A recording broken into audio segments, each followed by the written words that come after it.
If you're working in Excel and you have a bunch of text that you need to convert to links, let's say I have a list of companies and their website addresses and I need to convert them to links. So the first way to create a link is basically you select the text, you go to Insert, Hyperlink, and then you place the address. Another way is select the cell, you right click and you say Hyperlink and then you paste the address that way. You can also use a shortcut by clicking Command K or Control K on PC and doing it that way. Now another way to do it is basically select the cell, double click and enter and it becomes a link. You can also remove it by right clicking on it and remove link, and you can remove a lot of links at the same time. Now, but that's a lot of manual labor if you have many links.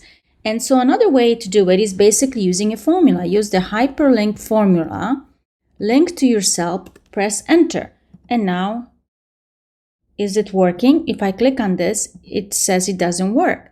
Now, if I do it for the other company, let's say Amazon, it is working. Why? Because I have the HTTPS in front of it. So sometimes if you have just links without it, it will not work in the formula. So the way to do it, you modify the formula by adding the HTTPS before your address. So I'm going to add in quotation marks, HTTPS : / close quotation mark, space, and I'm going to link to the cell and then enter. And now this will work, except for Amazon because now it's double. But let's see for Walmart, if it's working fine.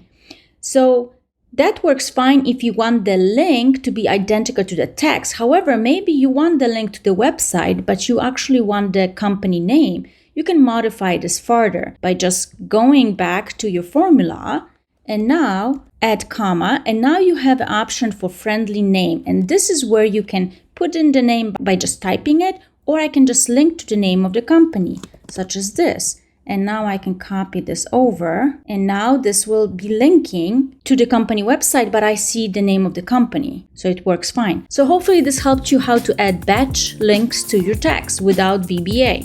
Thanks so much for watching.